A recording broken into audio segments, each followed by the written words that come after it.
Hi, this is Phil Hendricks, and this is the map showing virtually all of the bike trips that I've taken. Now, I recently made this map, and even though I'm the guy who took these trips, took all these rides, I personally find it startling. There's a little bit missing, but you can see that there's a lot, and I'm going to get a little closer and kind of show you up close, what all we have here. All these lines, all across the south, up here, yeah, all this, every mile, every place.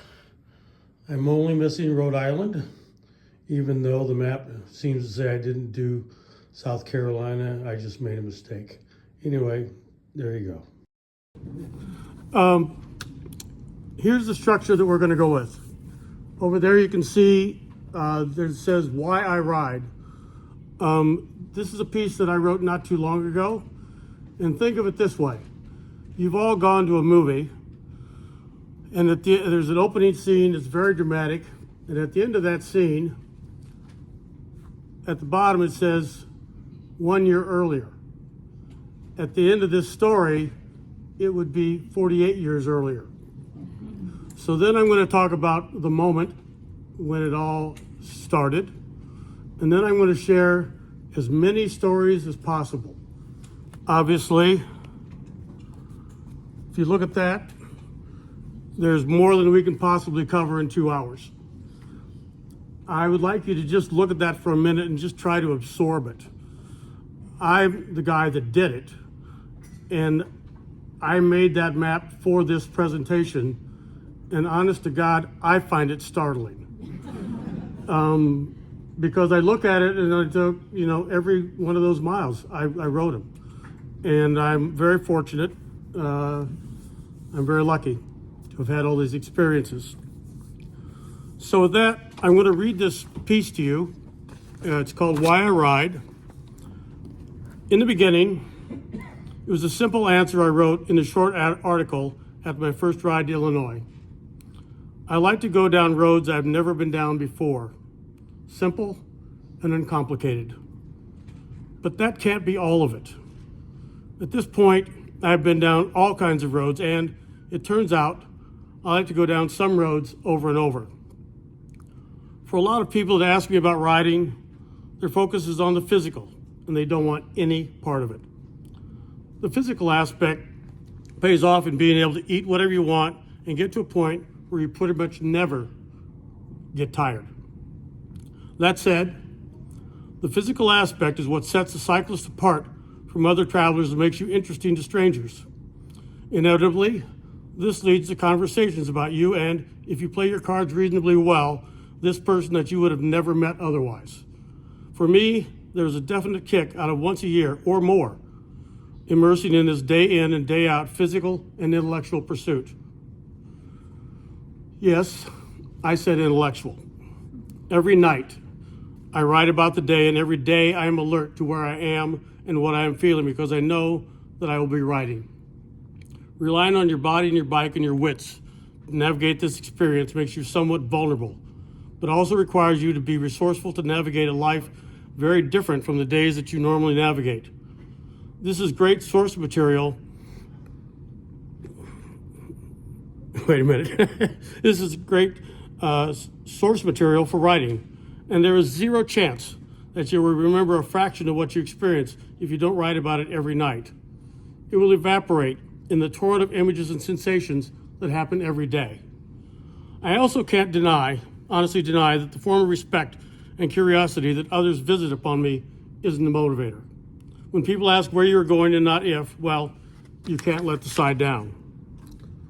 One of the most important aspects of my life is the desire to have stories. In fact, one of my wisdoms is stories are the currency of a good life.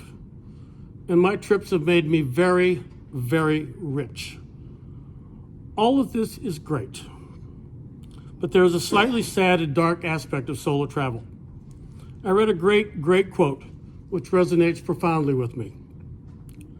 That which makes you extraordinary, if indeed you are, is that which makes you lonely. I can't deny that I have many friends and some great ones, but the nature of friendship is that it is neither constant nor available on demand. They may be your friend, but they have a life outside of you. At home, sports require another person, and most activities are better with company. This often puts me in the position of not doing something or doing it alone. Cycling to the rescue, sort of. At home, the trails are a form of society and hold out the possibility of meeting someone that shares your enthusiasm and perspective. The bonus is that they are there, and you didn't have to beg them to ride. On the road, being alone is a given and a choice. You know the deal going in. Strangers often show interest in your trip. Then you get to ask about them and their world. On a bike and not in a car, you seem more interesting and worth knowing. In this pursuit, I recognize and accept that I'm alone and will not have my friends, but will have only the random, singular meetings with strangers. It is fortunate that I am descended from my father's father, who never met a stranger and loved to share a story. I love riding. Riding likely defines me and makes me extraordinary more than any other facet of who I am. And yet, I will, more often than anyone would guess, break to a stop, stand over my bike, and have a moment where I will, at one extreme, simply feel sad to, at the other extreme, have a shoulder-shaking moment of something just short of despair. I want to believe it is cathartic. It wouldn't happen if I wasn't alone. I am glad for the time alone to think about the world, my world, who I am, and occasionally how and why I got to be me. The simple fact is that I have had over 40 years of doing this wonderful, insane, and mostly solitary pursuit. Year after year, it seems like the right choice. I was thinking earlier today that it's great to have so many people who volunteered to come and hear my talk. It's way better than, usually going up to a stranger on the street, grabbing them by the lapel and saying, "Do you have any idea what I've done?" Come on. The other is that if you look at this map, there are, over 100,000 miles of travel. A lot of it was delightful. Most of it was delightful. But I remember hearing some guys talking. They'd been out on a ride, and it had rained, it had been cold and all this. And one guy said, "Man, I'm going to forget this ride." The other guy says, "Oh no, this is the one you're going to remember." And so that's what you're going to get, a lot of that. So in 1976, I was about to turn 30. I was out of work. It was the bicentennial year. And I love to say this, ex-wife-to-be and I were on a trip out east. She was a big history buff, still is, in a way. And so we went to Williamsburg, probably Monticello, and some other places. On the way back, I said, let's go up on the Blue Ridge Parkway. Personally, I think the Blue Ridge Parkway is one of the great gifts that the American people gave to themselves. It's about a 450 or so mile parkway, no commercial, anything on it, 35, 40 mile per hour speed limit. And it's I don't know, it's like heaven. So we went up there and we pulled into a scenic overlook. The fella rode in with a bike all loaded with gear. And I had no idea that my life was about to change. I said to him, "Where are you from?" He said, "Oregon." I said, No. Where are you riding from?" He says, "Oregon." And after that, I asked him like a million questions. I want to put this in a little perspective. It turns out he was a group leader for an organization called Bike Centennial, which is now called Adventure Cycling. And in 1976, thousands of people rode all or part of the Trans-American Trail. When we got home, there was a small article in Time or Newsweek about the thousands of people who rode the Trans-American Trail.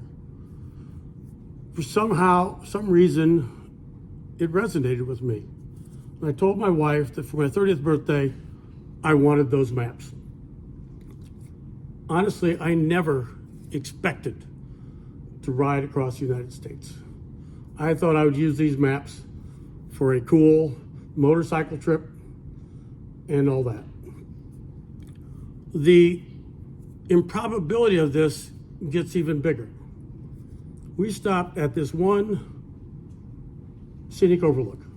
It turns out that the Trans-American Trail, which goes from Astoria, Oregon to Yorktown, Virginia, only is on the Blue Ridge Parkway for 10 miles of the 450 some miles. And so that we ended up at that place at that time with that guy is amazing. I wrote a piece for the 40th anniversary of the Trans-American Trail. And in it, I said that at this time in my life, the dossier on me would have said, ordinary thinks he isn't. And at the end of it, I said, you know, I think because of this, I ended up not being so ordinary. So at that point, I got the maps, never thinking I would do it. So in 1977, I got a bike. I got a real crappy bike for $50. Figured out it was crappy, sold it to somebody for $50 I paid, got a decent bike. And a fellow that I knew, I talked to him about the idea of taking a bike ride. He was talking about something like going to the Blue Ridge Parkway, but the more and more he talked, the more it sounded like a car and bus trip with a little bike and thrown in. So I said, why don't we just ride to Illinois and back? So I had gotten a job by that time, but I couldn't take my week's vacation until October. Now, I back in 77, you probably agree with me, Octobers were not like the Octobers we have now. They were cold and rainy. But so we, decided we were going to do this. It was a little crappy on the first morning, and Paul showed up with a large tarpaulin for a drop cloth on the back, and I said, not a good idea. We'll leave this behind. And so we did that, and we took off. We took off. I live on Cornell Drive.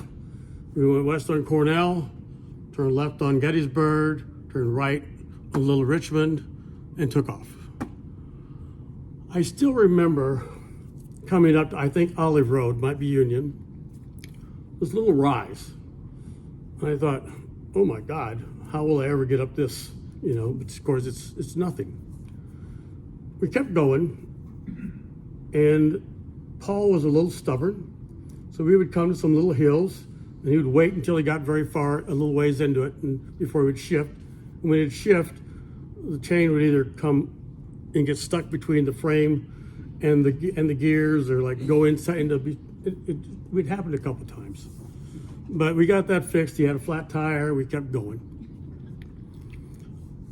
Finally, of course, in October, the days are getting short. But I remember also, we got out a ways. We turned south on some state route, and then we turned west on some country road. And I thought, this is wonderful. I remember yet that feeling of going down that first country road. Any one of thousands and thousands, millions and millions of little country roads. So we were going on. The day, of course, was somewhat short. It was threatening rain. And so we're going down some side roads, looking left and right to see what we can find. And finally we came to this field which did not have a gate on it, which in my mind said, come on in. It was a little bit of a rise. There was a big tree at the top. We pitched the tent. leaned the bikes up against a tree, got in the tent, and a deluge happened. Rain was harmlessly coming off of the rain fly. It felt like we'd cheated death. I'm not an easy sleeper, so it took me a while to fall asleep, but I finally did. And probably somewhere around 10 o'clock, headlights played across the tent. Some fellows that I, of course, assumed were coming to kill us because, we know how dangerous the world is these days. But they weren't. They wanted to know if it was okay with us if they went possum hunting. I assured them that it was fine with us if they went and did some possum hunting, because otherwise, because I was sure that they were just going to come around behind the tent and blow us away. They just don't want to roost, but they didn't. They did what they did. So then, next morning we got up and rode into Oxford. We're walking into this restaurant, and this family's coming out, and this lady, middle-aged lady, sees us, figures out what we're doing, and she just goes, "I think it's great what you're doing." It's like, of course we're going to keep doing this. It was just delightful. So we kept going, and finally we got to where we were going to turn north. We got into Indiana, where we were going to turn north. There was a great wind out of the south, and I just thought, oh my God, this is great. So I got up and I took off. And I rode, I just flew with the wind for 3 miles, and I stopped to wait for Paul to come up. When Paul got there, he was outraged because he thought I'd abandoned him, which of course I hadn't done. So we went on, we got to Indianapolis, we got a room. Paul's knee locked up. He couldn't go on. So next morning I let Paul sleep in there in the motel, and I took off and pretty much never turned back. Rode on to Illinois. I remember it was a crappy day. I remember sitting by the side of the road with the wind blowing in my face, gray, cold. And I looked at this, I remember seeing this grasshopper just looking at me, tilting his head going, "What are you? Who are you?" and all that. But I went on, rode on to Champaign, rode home, and thought, this is going to happen again. I made some serious mistakes that year. Some of you probably realize, even those of you who don't ride bikes, that corduroy slacks are probably not the first choice of a cyclist. But it was chilly. I had some cycling shorts, and I wasn't able to put them on until the last 15 miles of the trip. I had a seat was like that, and it took 5 minutes every time I got back on the bike for the pain to subside. I didn't have gloves on, and I didn't have padding on my handlebars. I lost feeling in that finger for 6 months. Nevertheless, I came back the next year. I solved those problems, and I fancy myself a clever lad. So the one improvement I thought that I would make was that I had this very bulky hollow fill sleeping bag. I thought that's just not cool. So I wanted a replacement for it. I got a space blanket, an emergency blanket. And I got to the end of my day, I pitched my tent, I got inside thinking, I am so goddamn smart. And I put this thing over me. And it turns out that these blankets are actually alive. You think that they'll move. You get under it, you get it kind of secured around you, the heat builds up, you're starting to sweat, and then you let all the heat out. You think you got settled, you lay down, fall asleep, you get crinkled awake, and it was just the worst. And the space that I saved, not carrying that sleeping bag, I took a tennis racket, which I did use once, and then I mailed it home. I ended that trip at my grandmother's house in Sibley, Illinois. Grandma was in her 80s, whatever, I don't know how old she was then, but living alone, and I happened to be there on the day of the senior citizens luncheon. And you guys are probably aware that there are, I'm just going to go middle-aged ladies who talk to seniors and 4-year-olds in about the same tone of voice. Recognition. So I went to it with my grandma, and she was so happy. And the lady who was up in front says, "We have a guest today. Alice Henricks' grandson came here from Dayton, Ohio, on a bicycle." It's like, oh my God. So I wrote a small piece which ended up in some of the little local newspapers. Fanny Wurzberger was a stringer for them, and she asked me to do it. So I got home. It was an amazing experience once again. And so nothing worked out in 79. And then in 80, I remembered the maps of the Trans-America Trail. If you look at that, if you look up there in Northwest Oregon, that's where Astoria is. That's where it starts. Normally, you would fly to Portland, and then ride out to Astoria, and then take the trip. Well, I don't know how many of you remember this. What happened? One of the big events in 1980. Mount St. Helens blew. So going to Portland really was not a good idea. So I flew to Eugene. A friend of mine who I knew from graduate school drove up from San Francisco. And he picked me up, and we spent one day just drove out to the coast, and we came back to Eugene. And that morning, I realized later that I was sort of a little anxious, But, it's like, and I was like delaying it. And finally, it's like, I gotta go. So I bolted from the room. I had done some research. I'd done some better packing and all that. So my first day, I left Eugene. I made a wrong turn like immediately. Figured it out. Got back on the main where I was going.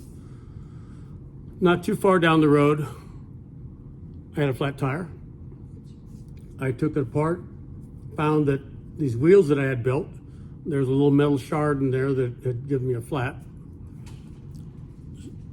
and put the new tube in. Then I went to a place called McKenzie Bridge. At McKenzie Bridge, you have a choice. You can either take a somewhat busy road with a good shoulder up Santee Ann Pass and on around and into Bend and all that. Or you could go to the right, and you could take a road called Dead Horse Grade. Any thoughts on what that might be like? You're right. It was glorious, for one. It was a 24-mile climb. Now understand, I had never climbed anything remotely like that riding to Illinois and back. Nothing steep. But I can still remember on this road, which there was hardly any traffic, deers coming out and, looking at me going, what the hell's that? I can remember the hawk just gliding down between the trees. And finally, I reached the summit, the pass, which is a lava field, by the way. And I looked around and had about 20 minutes of daylight left. So I put on my coat and once again demonstrated that I had a great deal to learn. I was about to descend this substantial hill. I didn't need any help doing this, but I knew that if you drafted behind cars, you could go faster. So I tucked in behind this car to draft it going down the hill. And in, let's say, maximum 35 feet, I hit a big rock that I could not see because I was behind this car. Immediately flatted my tire tube. And then it turns out that part of my optimism, we'll go with optimism, I had only brought one spare tube with me. So I had none. So I'm sitting by the side of the road. I know a lot of swear words. They were all employed. And I'm sitting there and this Fiat starts to go by me and I'm thinking, well, he can't help me. Then I see that he's got a bike rack on the back of his car. Then I see his brake lights go on. Then I see him back up. Savior. This fella worked at a ski resort. So he drove me there and he said, you have a choice. You can either have a dirty room for free, or you can pay the $7 cleaning fee and have a clean room. Any guesses as to which one I chose? Nothing. So I got this room. I had access to the kitchen, ham and cheese sandwiches, cinnamon rolls, endless Pepsi. And it turned out I went and tried to fix my tire, but it also turned out that my rim was wrecked. So the next day, he drove me to a bike shop in Bend, Oregon. They couldn't build me a new wheel, but turns out that they did have a rim identical to the one that I was using. So this fellow and I went to a city park, laid the wheel on the table, undid all the spokes, lifted the wheel off, laid the new rim off, laid the new rim back on there, finger tightened all the spokes, took it back to the shop, they tensioned it up, and I was back on the road by 2:30 in the afternoon. So on my first day, flat, climbed a 24-mile hill, wrecked my wheel, made 85 miles, was rescued, and I thought, this shit just might work. The Transamerica is wonderful. From there, I went across Oregon, and I got into Idaho. There's this little tiny town, and I think if you look in the dictionary for the word nestled, this town would be nestled in this little valley. There's a town called Whitebird. They had a little park where cyclists, gathered. There was, of course, a bar with a screen door that, flopped shut and everything.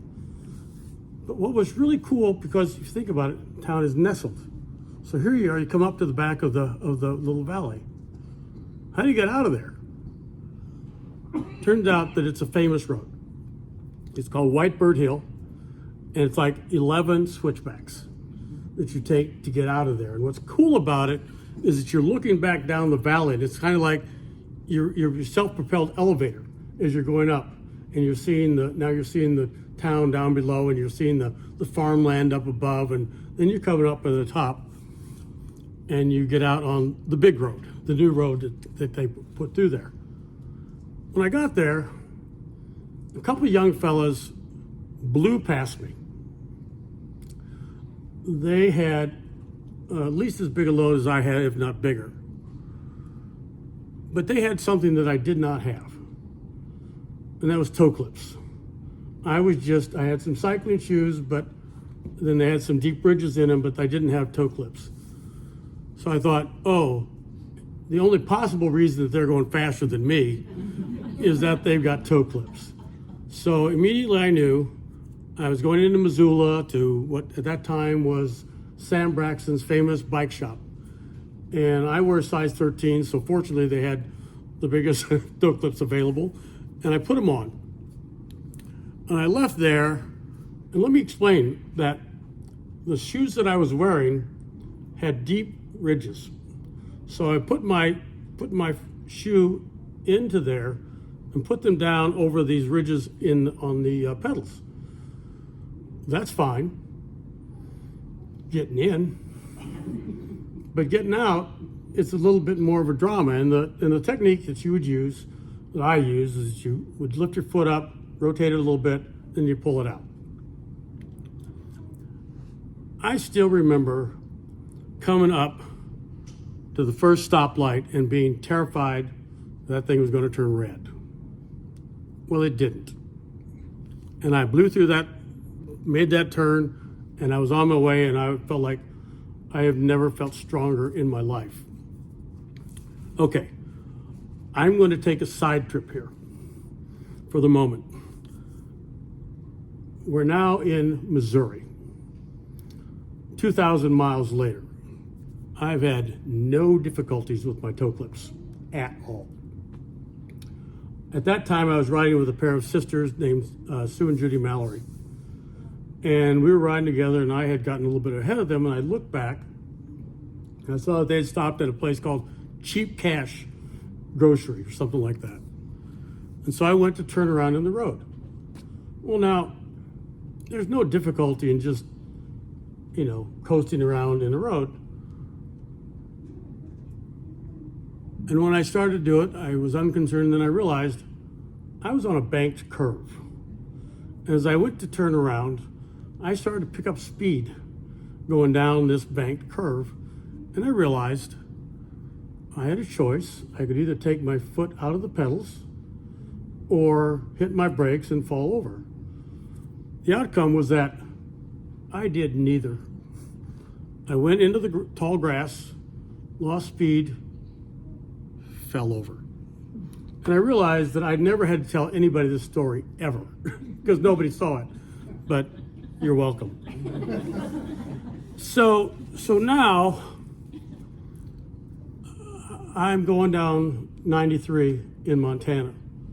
I used to see bumper stickers that says, "Pray for me, I drive 93." And I got to the town of Darby.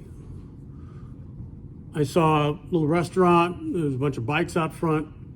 And I went in, and there's some cyclists who weren't that interested in chatting. So they left, and this fellow came in named Walt. Walt had been an amateur athletic union swim coach, and he had decided that he was going to go off and ride across the country.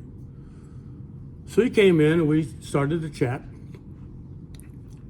And Walt said, "Where were you thinking of spending the night?" So I saw a sign back. It said, had an arrow down the road, says, hostel, $2. Walt says,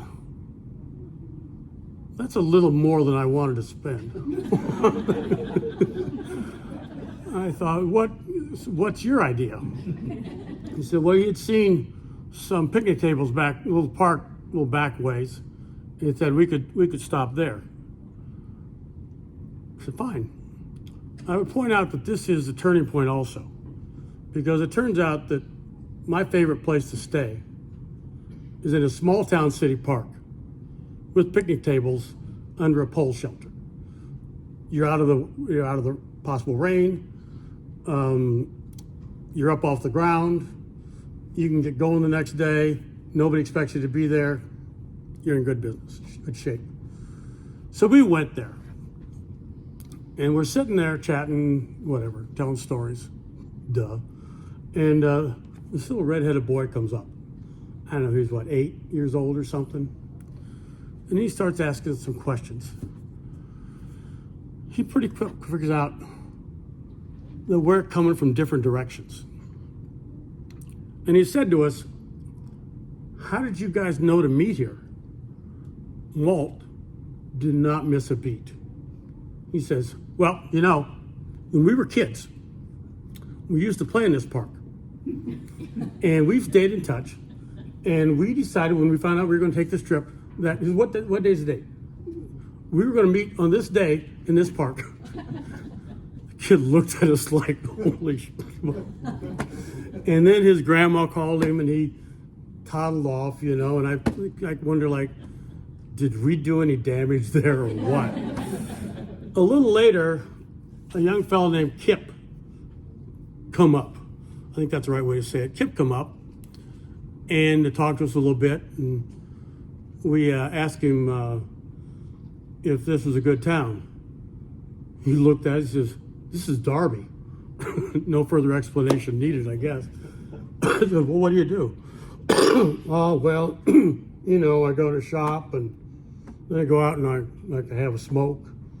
And then I do this, and then I go and have a smoke and all this." And after a little bit, Kip said he would tell all the other kids that we were okay and to not mess with us. But also, if the Johnson sisters came and offered themselves to us, we should not accept, because we would get an illness. That was one of the great moments, in all the times that I've ridden. And I wish I knew what happened to Walt. Let's jump ahead. Let's jump ahead to Kansas. I'm at the moment blanking on the name of the town, but I came into this one town. I had, the night before, I'd come to this motel, and it was filled up with workers, and they had no rooms. And they said, "Well, you can sleep on the trampoline with the kids." And I turned around, the kids were like so excited. "Oh man, you got some biker and all that." So I did, but I didn't get so hot and dry in Kansas, So the next day, I get to whatever the name of the town is, I'm blanking right now. And I stopped at the Park Motel, and it said no vacancy. There were no cars in the lot.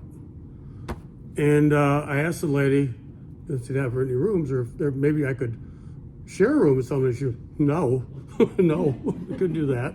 I went to a little hotel. They didn't have anything. So then I went to a gas station and having a little something to eat, and I'm telling them there's the proprietor and some other fellow were there. And I'm explaining the stuff, and the proprietor goes away, and this other fella says, "I'm staying down at that Park Motel." He says, "You need a place so you can share a room with me tonight." I said, "Great." He says, I'll go on ahead. I'll go ahead and I'll be there. He said, "Now, you wasn't going to roll me or nothing, was you? I got $2,000 in cash." I says, "No, well, you weren't going to roll me." He says, "You ain't got nothing." So I go there, I go into the room. The shower is like the kind Lyndon Johnson liked, which would, create erosion on your body, just tear you apart. And talked to this guy, and he said that the lady who ran this motel, worst business model ever, didn't like to rent to strangers.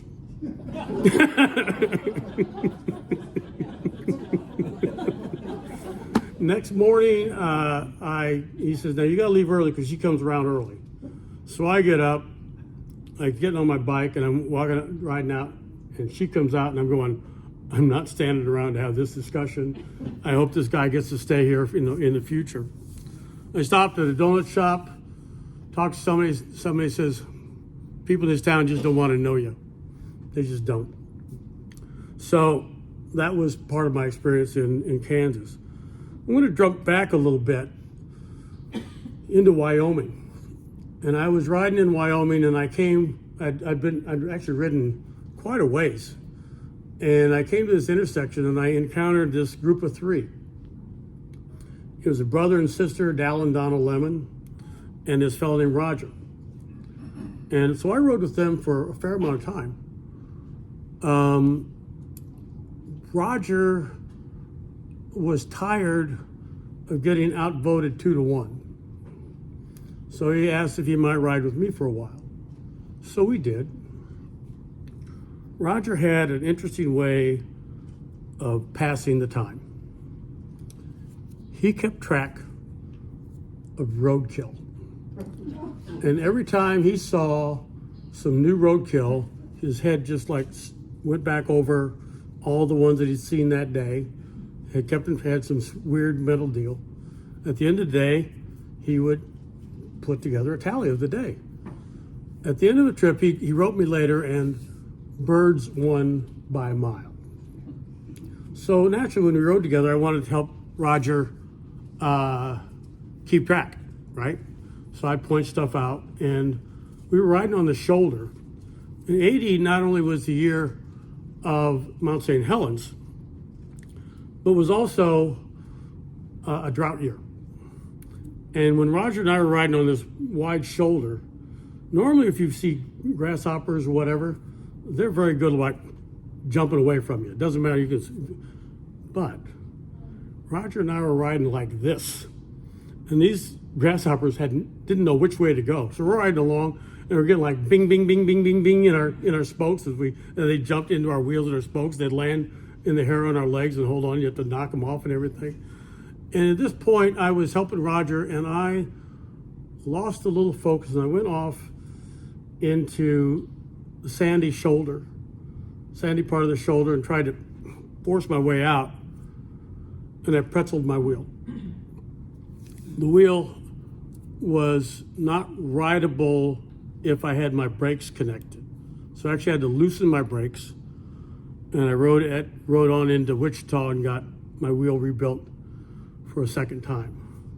At that point, of course, I was not with Roger. I'm going to jump ahead now to Missouri.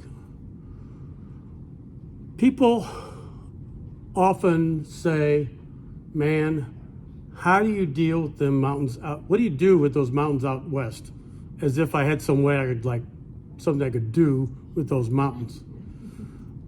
Now, you do get to some pretty good elevations out west, but the fact is, you start from a fairly high elevation, so your climbs, although substantial, might not be all that far.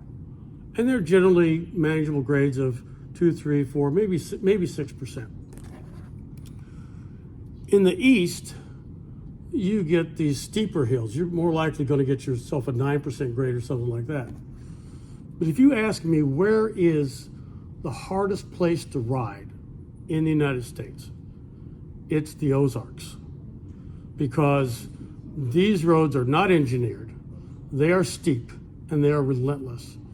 Beyond that, it's hot and it's humid. Yeah. I had this one day, I ended up the day in this little motel.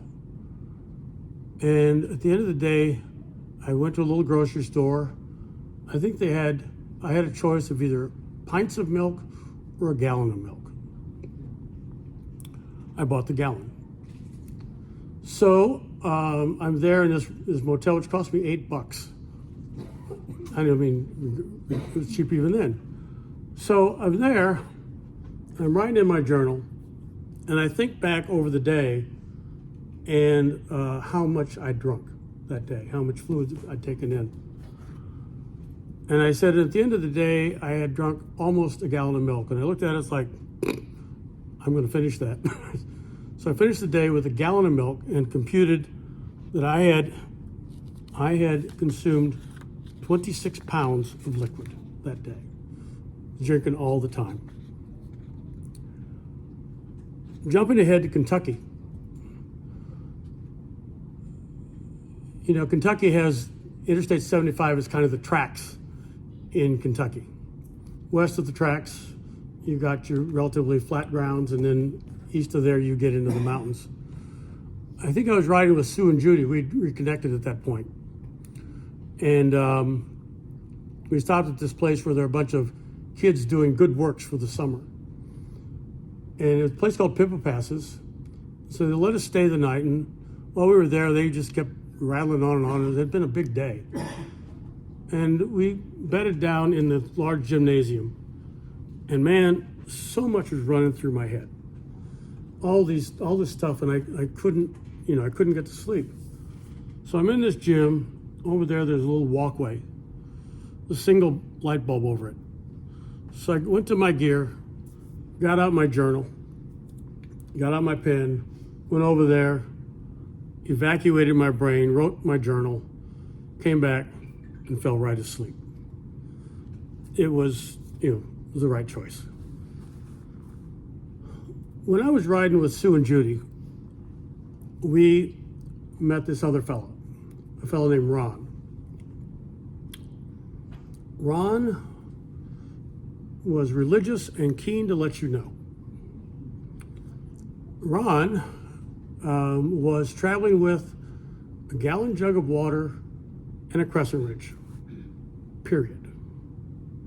And Ron said, God will provide. I surmise from this that God must have worked for Xerox at that time, because his dad worked for Xerox and stuff got set up all along the way. Somehow money would appear, somehow a place to stay would appear, and it was working out great for Ron. So we were in Illinois, I think it was on the river, and Ron had some money at that point. He'd supplied lemonade to everybody in this little house, and we were about ready to separate and go our separate ways.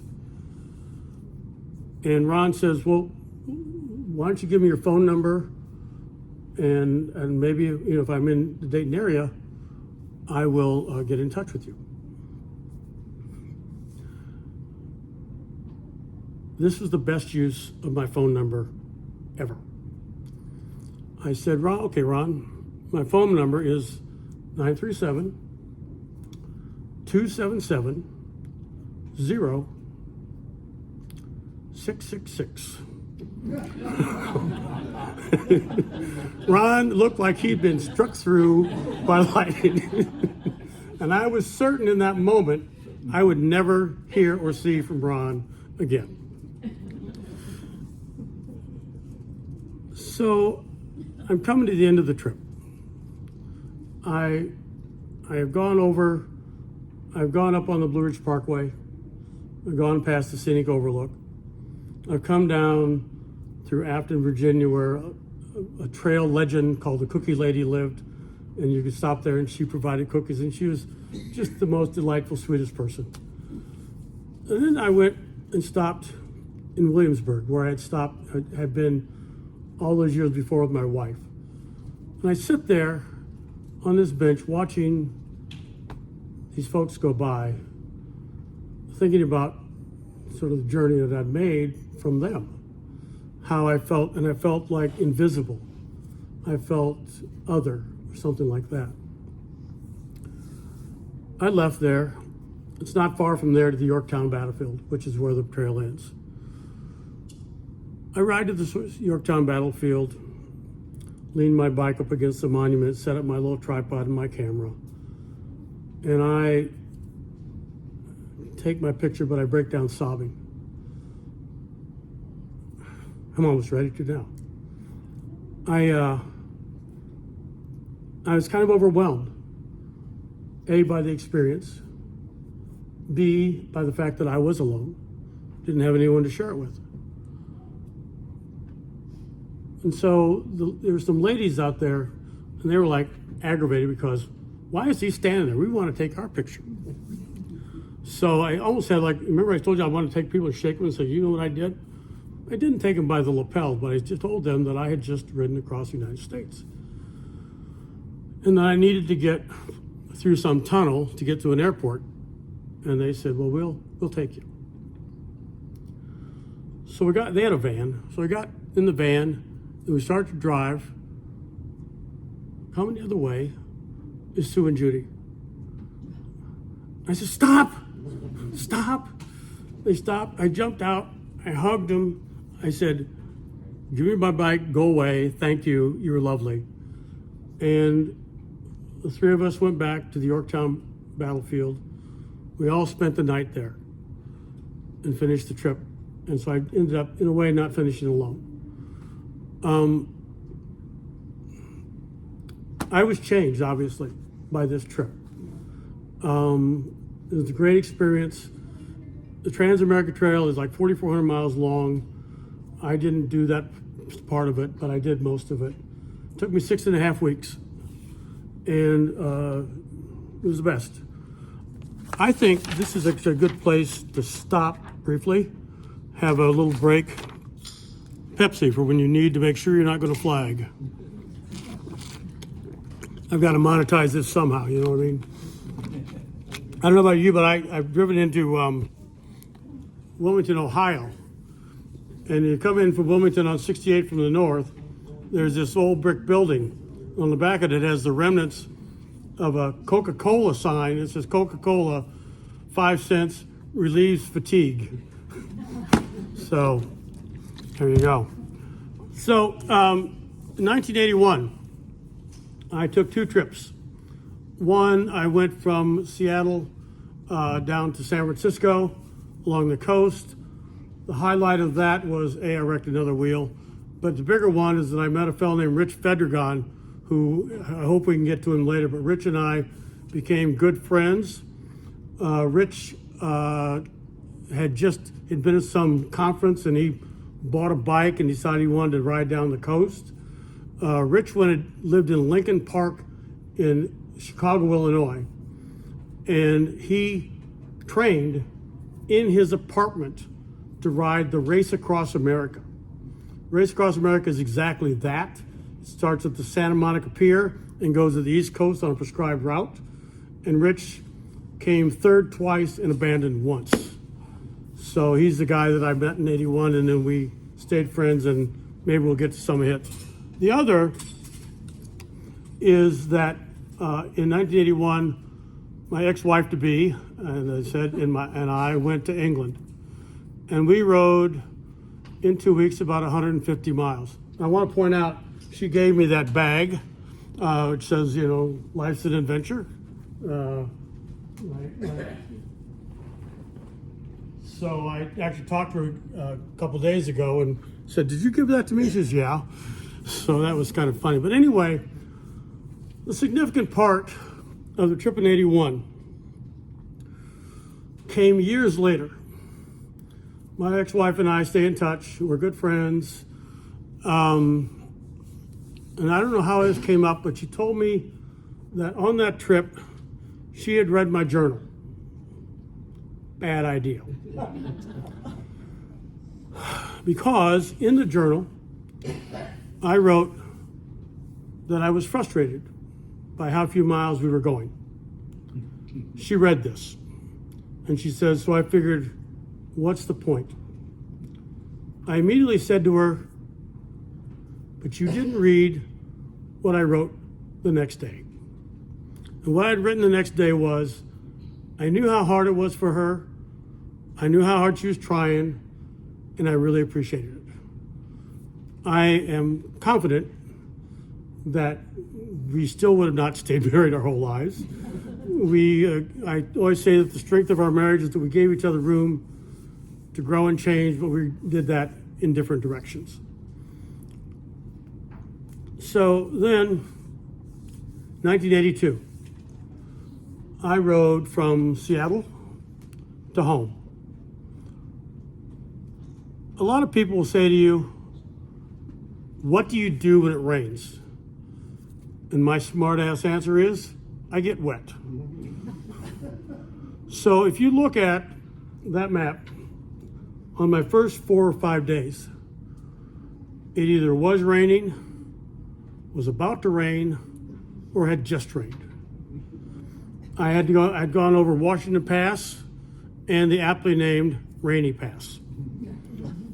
I'm riding along on the 4th or 5th day. It's a pretty good rain going on. A fella in a pickup truck pulls up alongside me and asked me if I wanted to ride.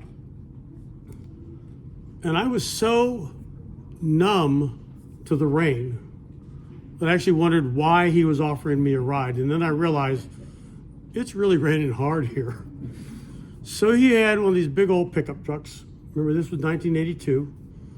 We throw the bike in the back. I get in. I don't know if you remember the old pickup truck, but up there in the up front of the speedometer and all that stuff, it's a big area like that. It was packed with all kinds of stuff. I mean, I think all of his office work was there or something. I don't know. He was wearing some what I call shooter's glasses, which are like these yellow glasses that, you know, give you good contrast. And I said to him, I said, where'd you get those? He says, oh, and he busses around up in there and he says, here, you can have these. He had another pair up there somewhere under the stuff. So we went along and we stopped at a restaurant and I offered to buy him lunch. And weirdly, he seemed very moved by this, which was lovely. But he was. But he told me a story. Told me how years earlier, he and another fellow had gone up into the mountains. And they were riding horses. And he fell off his horse.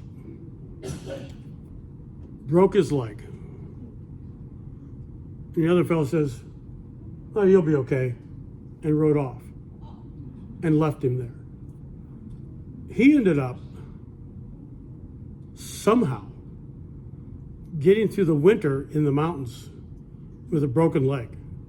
Probably splintered it and all that. I don't know how he got food or anything, but he did.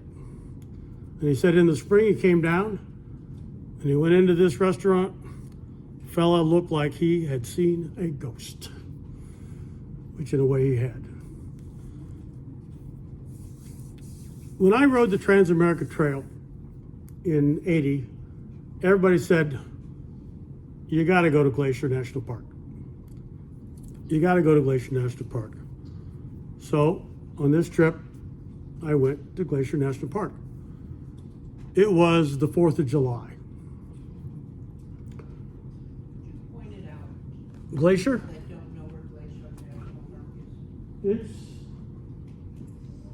up there in northwest corner of Montana, where it's still hilly. So, so I go there, and going to the Sun Highway is the road that goes up to Logan Pass.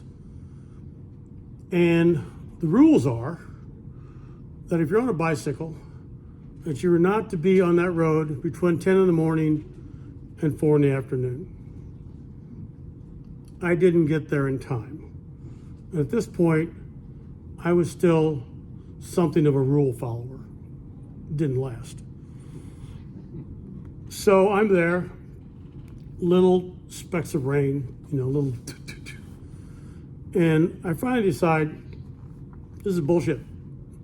And I did something I don't like to do, stuck out my thumb, and some fellows in the pickup truck came and took me up to Logan Pass, dropped me off. Well, first of all, going to the Sun Highway is just one of the most incredible roads. It was, carved into the side of the mountain. It's got a low wall like that, so it's not impeding your view. So it's like you're just suspended in air and looking down these sheer walls. Well, we got to Logan Pass and they let me out, and I went into the ranger station. It was incredibly cold. 4th of July, remember that. Keep that in your heads. Incredibly cold, incredibly windy. And I went in there, and there were people who'd come up from the east side because that was legal. And they were like by this fire, and it's just like steam was coming off of them. At some point, the ventilation vent got ripped off the top of the building, went tumbling across the parking lot. And I keep looking out at the pass, and this clouds are just being driven through the pass. I keep thinking, somehow magically, because I want it, it's going to clear up. Finally, I realized that's not going to happen. Now remember, it's summer, it's the 4th of July. Who needs leg warmers? Who needs long pants? I didn't have any. So I put on the jacket that I had. I get out there on the bike. These little ice crystals are like hundreds of little needles just hitting me on the legs. I start down the hill. This wind just is whipping me from side to side. Whipping me from side to side. I just kind of hold on and keep going and go down. Of course, as you get down, then you're sheltered from that wind that's going through the pass, and it lets up. I get to the town, and I go and have ice cream, because that seems obvious. Now, I could not feel my foot from my heel forward. It was like I was walking on my stumps. But I recovered. And I went, and I still had a little climb to go to get to this little town. When I got to this town, they had a little motel. It had that crappy, dark, paneling in it, which is I hate, but actually it was kind of nice because it just felt like I was cozier in that little room. Kids outside in the town were setting off firecrackers and probably M80s, and it was kind of like a perfect 4th of July. It was the best.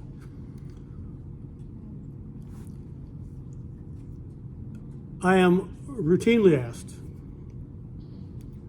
if I've ever had problems, if there's ever been anybody that did anything. And I was in northern Montana, I think it was Route 2. I was heading along, and I'd ridden a pretty good distance the day before, and I came to this town and was pretty sure I wasn't going to get to the next one. It's another 20 miles or so away. And somebody suggested that maybe I should go. At this point, people were warning me about young, drunk Indians. They were the them of choice in this area. And so a fellow suggested that I go stay, pitch my tent at the Indian praying grounds, which seemed like really a bad idea given the other information. I'm heading out on this little dirt road to the Indian praying grounds, which is basically a large pole pavilion, big, really big one. And on the way out there, I see this young woman, and I ask her if I'm going the right way. She tells me I am, and she also confirms that, and she knows that, yes, there's big issues with young drunk Indians because her parents are detox counselors. So she knows what she's talking about. So I get out there, there's some low, bleachers and all that. I pitch my tent, not because of the rain, but because of mosquitoes. For some reason, I lay my bike down on the ground, and I write in my journal, and I go off to sleep. I'm sure you've all had the experience of coming suddenly and immediately to awake from a deep sleep. I had heard nothing. All of a sudden I hear voices. Clearly, they are young, drunk Indians. 2 voices in particular stood out. One was a guy that I didn't look out of my tent, by the way. That was going on. But there I heard one voice. It was clearly a guy who was big. Big guy. Another guy, I had the feeling like some little wiry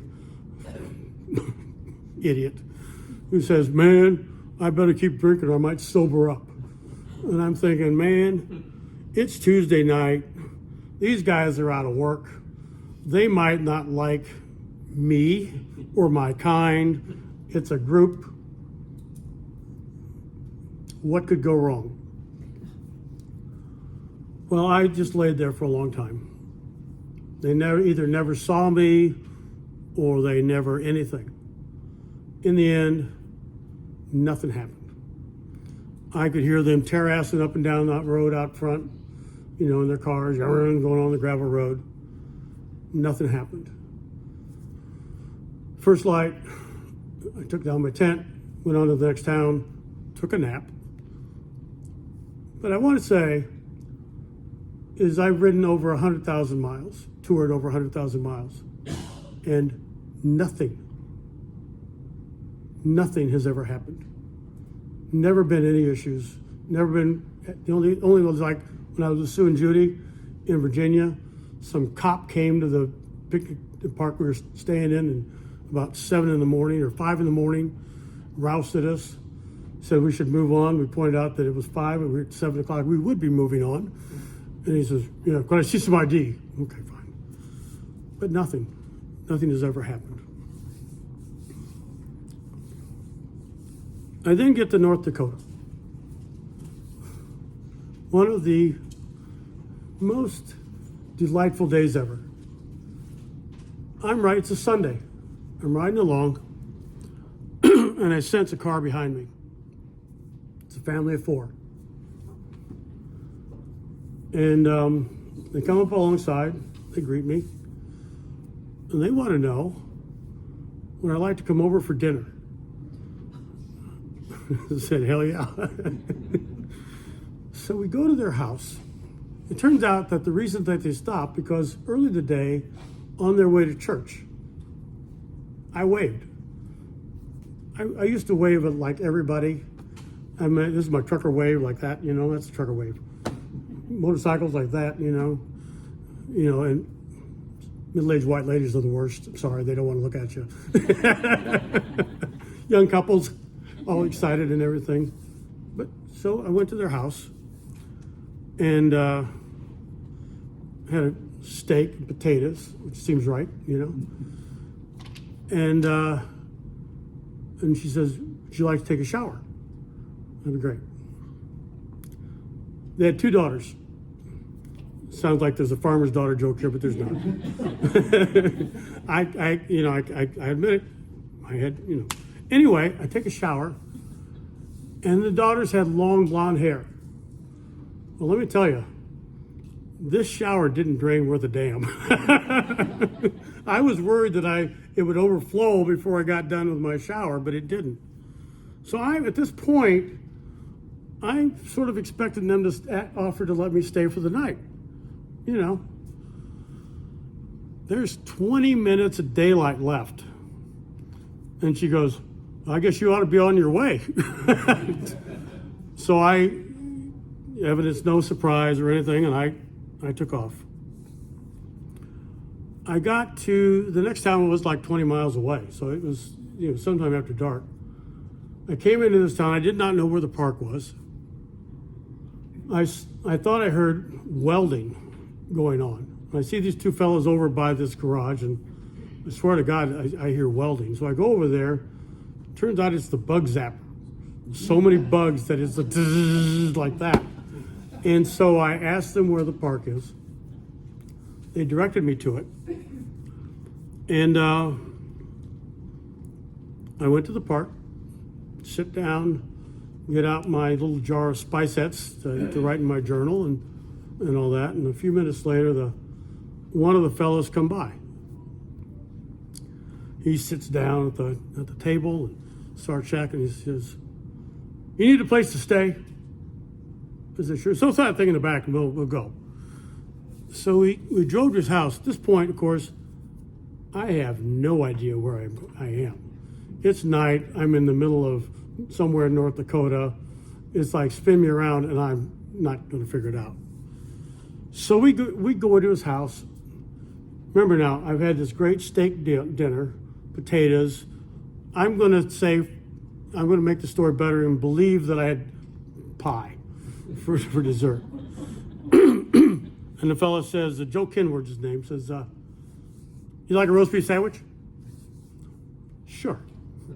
So he gives me a roast beef sandwich. Somewhere in there, his wife like stumbles out from the bedroom in her nightie. He says, "Hey, honey, this guy biking across country." She like gives a shit. Back to her room. His son comes home. We keep talking. I finish the sandwich. A couple minutes later, he says, "Want another one?" So okay. So I took it, choked it down. Went to bed about midnight or maybe a little after. 5 a.m. "You gonna sleep all day in there?"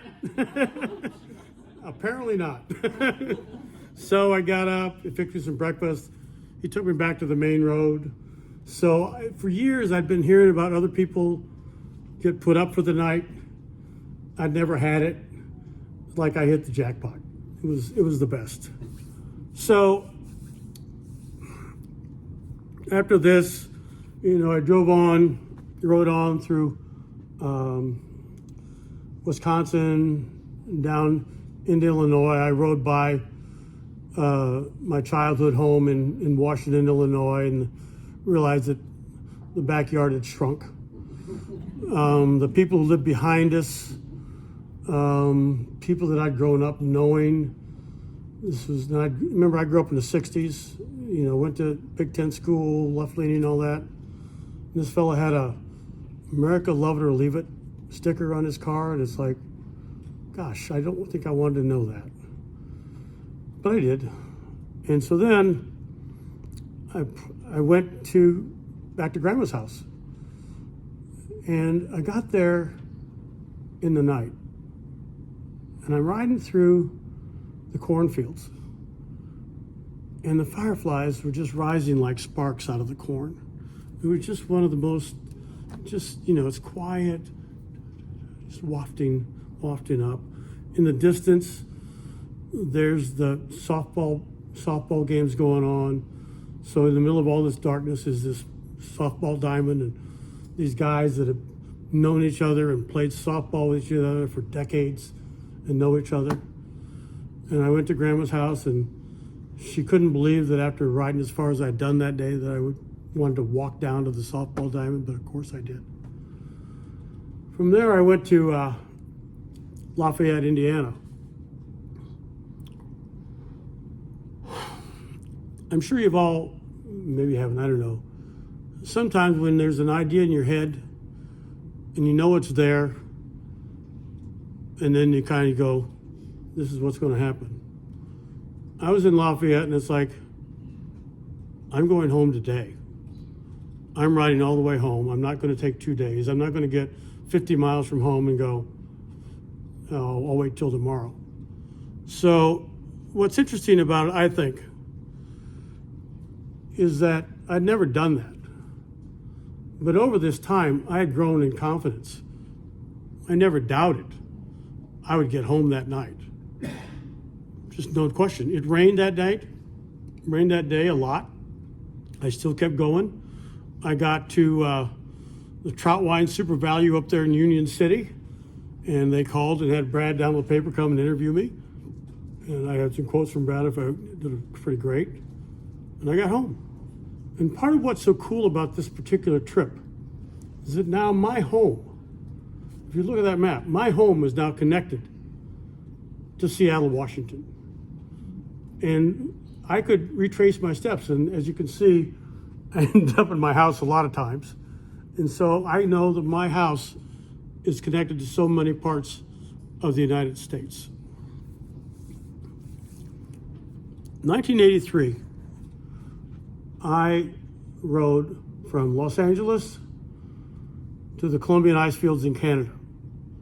And I found this book by a guy named Bill Paul with one L in Bill. And it told how to get through the mountains. So we went back through Glacier. So we went through all through the mountains and up through Glacier. Went up the coast a little ways, turned inland, got to the town of Ventacopa. There was a fellow sitting on the porch named Pappy E. Drake. Pappy says to me, he says, I ride a bike. It turns out Pappy was right. But years before, Pappy had fallen off of the roof of a barn and messed himself up. But he got a moped. He started riding the moped and letting the pedals move his legs until it got to where he could move his legs again. And he now could ride his bike. He rode with his heels, and he had to ride a girl's bike because he couldn't raise his legs.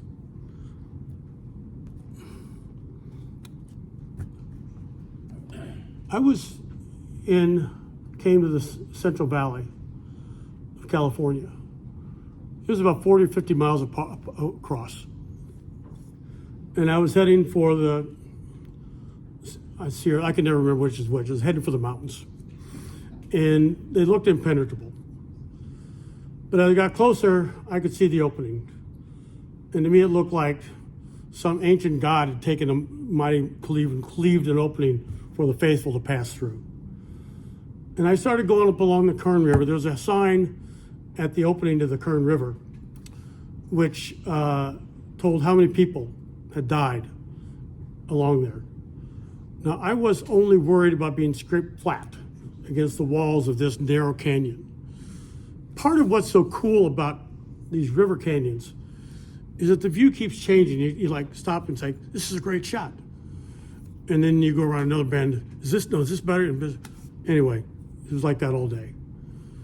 I got to a picnic table. I stayed the night there. Just the stars, so bright, so far from cities. Sound of the river.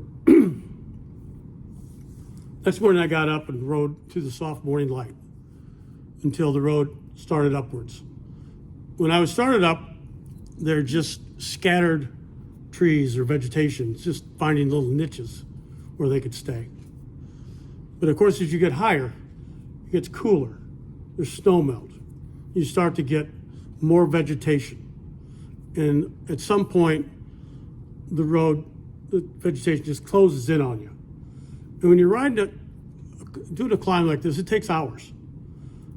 And at some point, you start to look ahead to the point where what you see ahead is nothing. In other words, you're going to reach the top. And you're going over the pass, and you're going to head down. On this particular time, I was screaming down this hill.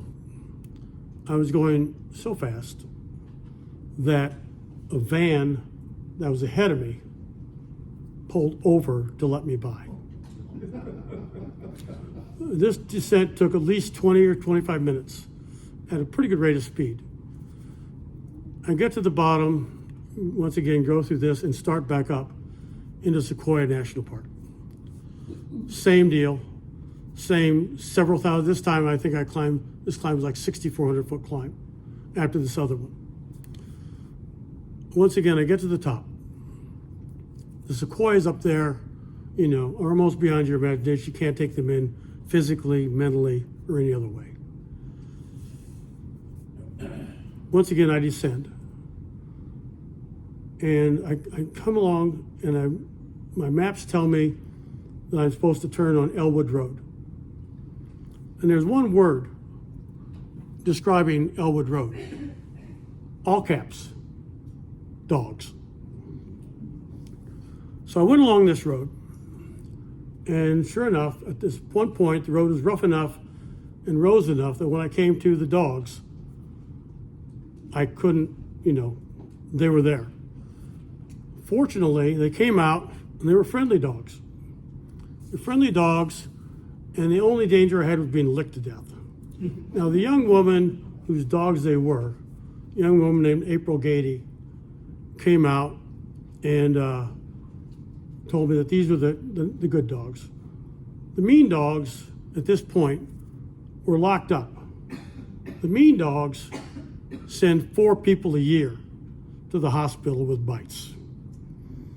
Fortunately, they were locked up. So April and I chatted a little bit. She was a sweetie.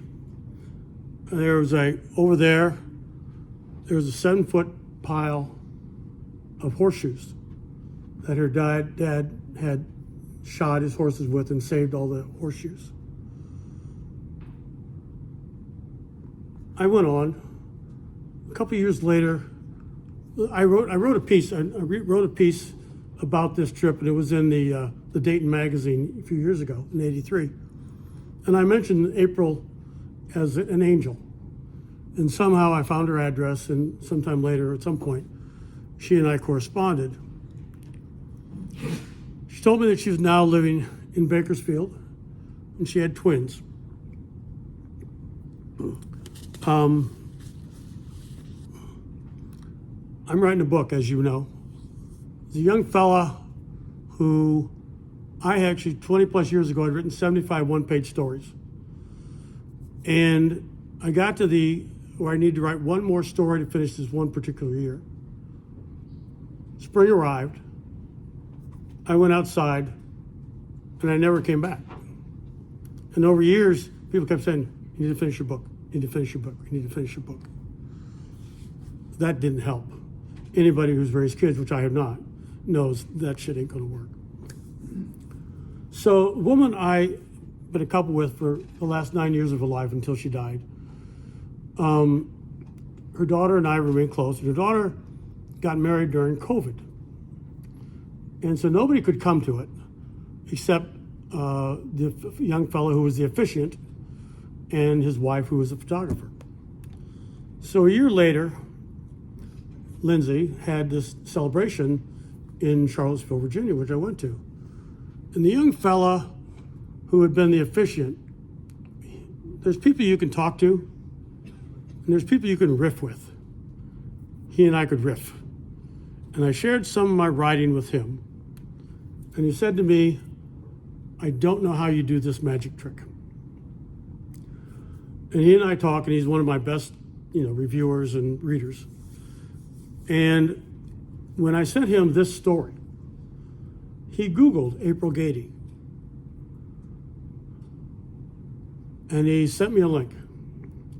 He found an article about April Gady in a publication of the Southern Poverty Law Center.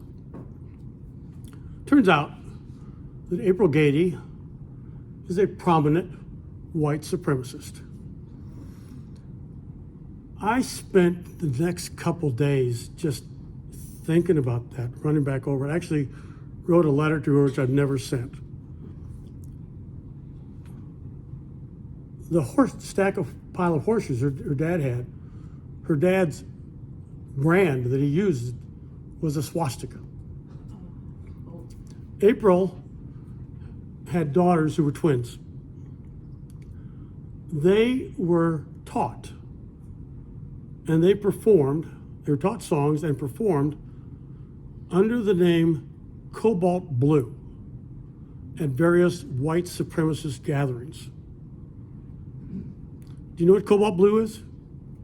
Cobalt blue is the color left behind in the gas chambers. And that's what these daughters were singing about. So that was quite a surprise, quite startling, but I'm glad I had the experience.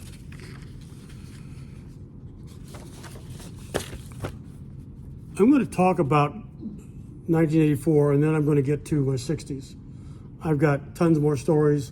I had no idea how long these would take. I didn't want to give him short shrift, but here we are. Oh yeah, I have to do this.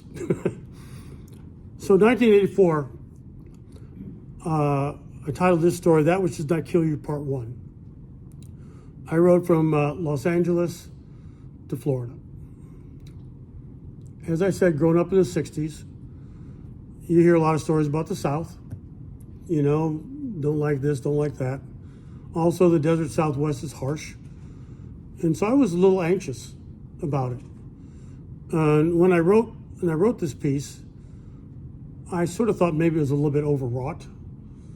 But then I went back and I read my journal. It's like, no, this is about right. So I left from Los Angeles, and at some point, I had one of the greatest moments of my entire life. It's a moment which I saw a movie called Afterlife, in which folks come to this place and they're supposed to look back over their whole lives and choose a single memory. That would be the only memory they'd have for eternity. And the one that I chose initially, didn't stick with it, was just gliding down effortlessly into the Anza-Borrega Desert. The air was soft on my skin.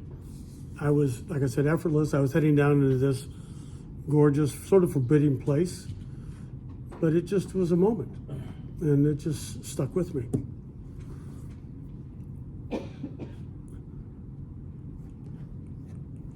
My favorite place, one of my favorite places on the face of the earth, is the Grand Canyon.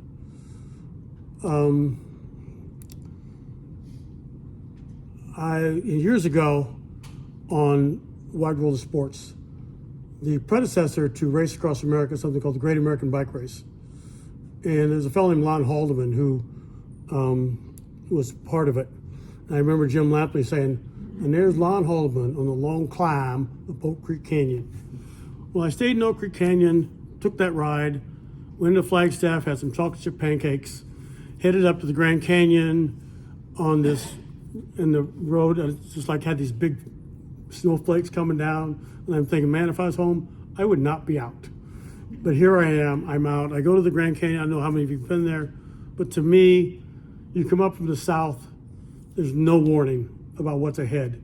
You come to the rim, all of a sudden the earth opens up below you, and you cannot take it all in. It's just to me, one of the most extraordinary places. Anytime in New Mexico, it's hard to find something to eat. It doesn't get any easier on Sundays. I stopped at this little place. This young fella had some fry bread. I'm going along. I've got a destination in mind. And I'm coming up to this T intersection. There's a little gas station convenience store, and it says, 2 of the greatest words ever: roasted chicken. So I went, I got me some roasted chicken. It was a little breezy. It was getting cool towards evening because this was the spring. Young fella kept trying to hustle me for some money to get some skull. He didn't get it. I finished my roasted chicken and decided that I was home for the night, but I had to wait. So there's this road out there that I could have taken about 5 miles into this town. It had no shoulder. It was Sunday after a weekend. Young, older, I don't know. People probably had been drinking, and it's like, no. So I sit there on the porch for a long time. Finally, the road thins out. The place closes, and they shut the place up, and I get my sleeping bag out and lay it out on the porch. At which point, the 2 employees drive past. They see me. They turn around, and they go back, and they get the boss. He comes around, and I explain to him what's going on. He says, well, I think we can do better than that. So we go around behind the building. He's got these little covers over his compressors. Now you can sleep in there and I see these whirring belts, and I'm thinking, no, I can do most anything, but not that. He goes, okay. So he has an old semi up on blocks where he keeps stuff, supplies. He opens that up. He says, you could stay in there, but I have to lock you in. I said, okay. So we got a plastic bucket and some toilet paper. And I go in there, and I can hear the wind blowing out there. I'm fine. The next morning, I hear him approaching over the gravel. He fiddles with the lock, walks away, comes back, fiddles with the lock some more, comes back, 3rd time it opens. I forgot the combination. So I had my cinnamon roll and milk. Some fella from the area looked and says, should be this and that kind of weather today and should be fine and all that. So I think, he knows the land, should be fine. So I take off, and I got this serious climb that I've got to take. I look over my shoulder. There's the biggest, blackest cloud ever. It starts to sleet. I get up, stop, and I put my jacket on. I think I already had my leg warmers on. I get to the top and start down. There's ice in my gears. I can't get into my smallest cog, which is the fastest. So I just have to glide down. Look at the look on your face. I get down. I go to a convenience store, get some nachos with cheese. One of the great regrets of my life is not taking a picture of my bike with all the spokes were coated with ice. So I finished up that. I took off. The route said I should go back up into the mountains. I said, no. So I can't remember where I stopped that night, but the next night, it was fine. I just followed. I got to this motel. I got some vanilla wafers, had some food. I think I watched the Miss America contest or something like that. But the next night, I got to the town of Mountain Air, New Mexico. I went to this restaurant, had like one of the worst meals I've ever had. In this town, I didn't know where there was a motel. But I do know that a lot of times, if you go to the water tower in a town and they will have a little park there. So I did. It was blowing. So next morning I get up, I go back to this restaurant and have the worst pancakes ever. They were like a black hole for syrup. So I looked at my maps and there's a town, I'm gonna say 110, 15 miles out, which is not a big deal. And another little town about 50 miles out, which I thought I'll have lunch there. So I got going and I stopped to peel off some clothes, and take a picture, and I get going again. At 10:30 in the morning, I get to the town that's 50 miles out. And I'm thinking, what? Turns out I had a tailwind. And it was so strong, I didn't hear anything because I was right with it. My tire was getting losing a little air, pumped back up. I got going, realized it was going flat, somehow found this like limestone tunnel under the road, got in there, replaced the tube, pumped back up, got going again. Got to the town where I'd intended to spend the night. Went 1 mile the wrong way, had to come back into this wind. And I got going again, stopped a couple more times for food. I get to the town of Muleshoe, Texas, about 60, but as I'm riding along, the telephone pole's out going, pew, pew, pew, pew. So I get to the town of Muleshoe, Texas. So between 8 in the morning, 6:30, 10 and a half hours. I stopped for food 3 times, had to replace a tube, made a wrong turn. 215 miles, and I wasn't particularly tired, which is pretty amazing. I have so much more, but I do want to talk to you about my 60s. I hope I can do this. Shortly before I turned 60, I started to generate more phlegm and mucus than seemed physically possible. It was just amazing. So the obvious decision, if you're having shortness of breath, and when you play tennis, you've got to hit for a little while before you start to breathe pretty well. If you want to play squash, it takes about a half hour before you clear it out. You're bringing up so much stuff. The obvious decision in that situation is to fly to San Diego, get on your bike, and ride to Austin, Texas, which is what I did. So I'm heading up the coast. I come to a parking lot with a shallow rise. I have to get off. I go to my friend Pete Finsears, who one of my most amazing people. He won Race Across America solo twice. He won it on a human-powered vehicle team once. He's a friend of mine. He came here to see the eclipse with me. It was really cool. Anyway, I went to his house. The next day, he and another of his buddies, we took off and we're in the mountains. And after we separated, I'd be on these climbs, and every few hundred feet, I had to stop to open up my chest.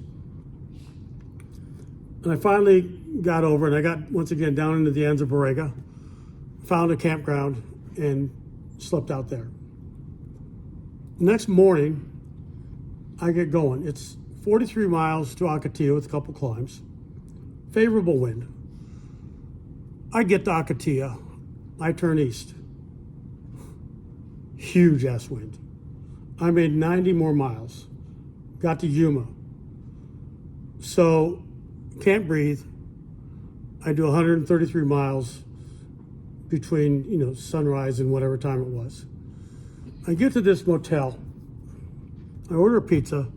I, honest to God, coat the sink with all the shit that I brought up.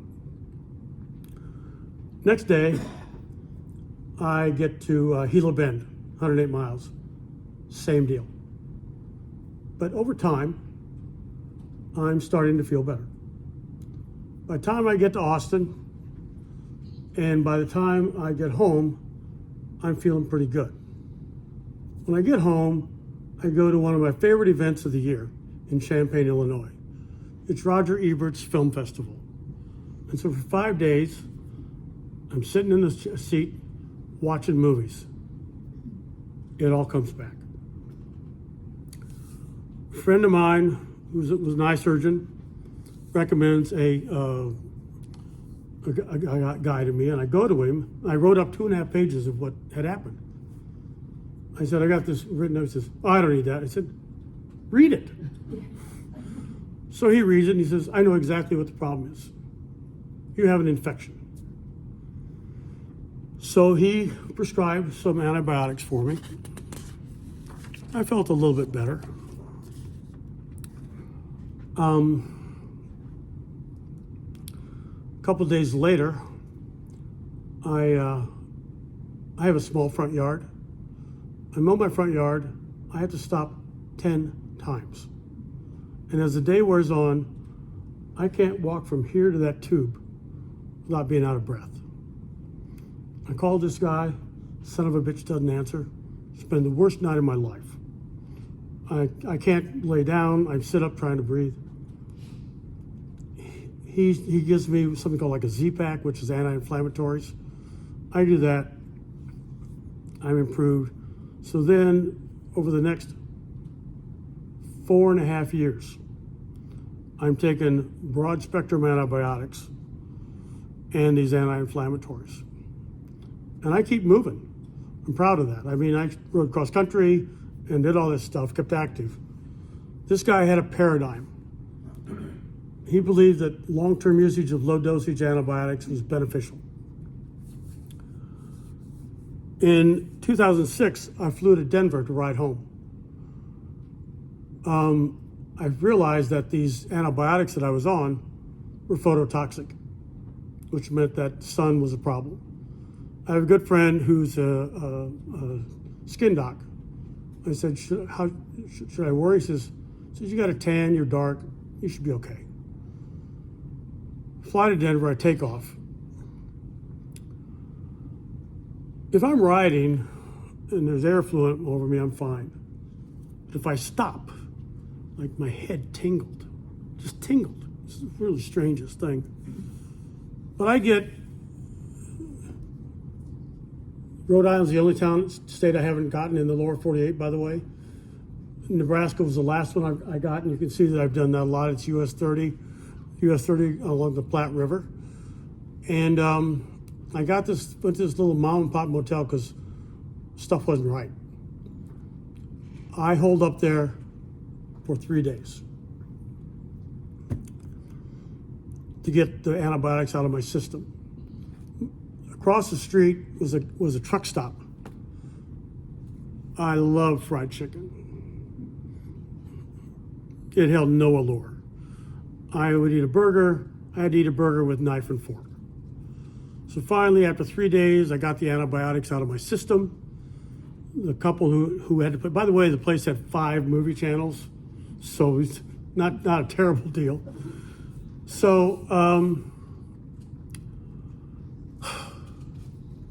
I got home, guy put me on some different antibiotics. After 4.5 years, I thought, why am I on broad spectrum antibiotics? Shouldn't we be finding the specific antibiotic? So I found an infectious disease guy. He said, well, first of all, you have to confirm that you have an infection. Okay. So I went back to my guy. He took a blood sample, called me, and he says, you have an active infection with 2 different bacteria. So I go back to the infectious disease guy. He says, so why do you think you have an infection? I'm like, son of a bitch. I'm bringing up color. The guy tells me this. He says, no, you don't have an infection. There's 2 outcomes to an infection. You either get better or you die. So now I'm kind of stuck between these 2 guys, right? I did figure out I had to go to somebody. It turned out I had a hiatal herniation, got that dealt with. But I went to another doc, and he gave me some samples, some inhalers, and some anti-inflammatories. And so for the next 5 years, I did that, and I was improved. Not great. I'd have these little niggles. So finally, in 9.5 years later, I flew to Albuquerque to ride home. And once again, I landed and went to Motel 6, had to do a little climb, had to get off of that.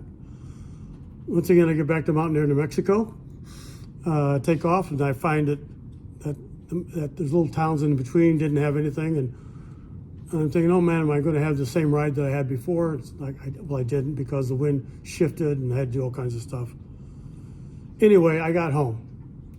I was feeling pretty good, but once again, I started to get little, I call them niggles, just wasn't quite right.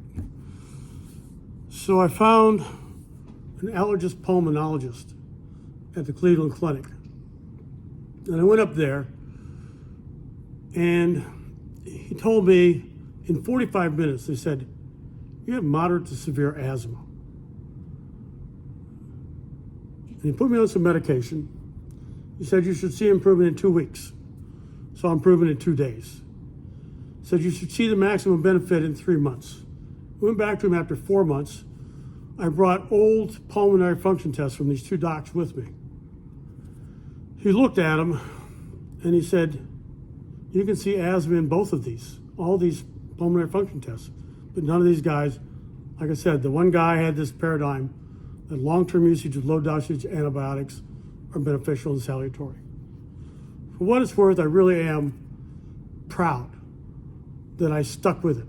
I was scared to death because I felt, and I think all of you, this audience in particular, understands, if I started to not be as strong, to not be as stroke fast, and to start to spiral, it felt like I could spiral down. So I really worked hard to stay active. I'm still on the same medication.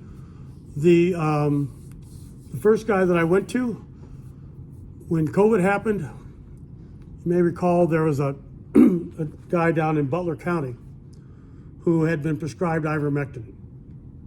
The hospital refused to give it to him. He sued. The courts were on his side. Then they appealed and they said no. So it turns out it was my guy. He had prescribed ivermectin. He was the same guy who had the paradigm about long-term usage of low-dosage antibiotics. And I escaped. I'm 78 now. Last year I rode 6,160 miles. I was on the tennis court 99 times. I was on the squash court 157. I just feel terrible that I lost those 9.5 years. I'm not nearly as fast or as strong as I was. That would have happened anyway, but I wonder how different it would have been. I think that's a good place to close.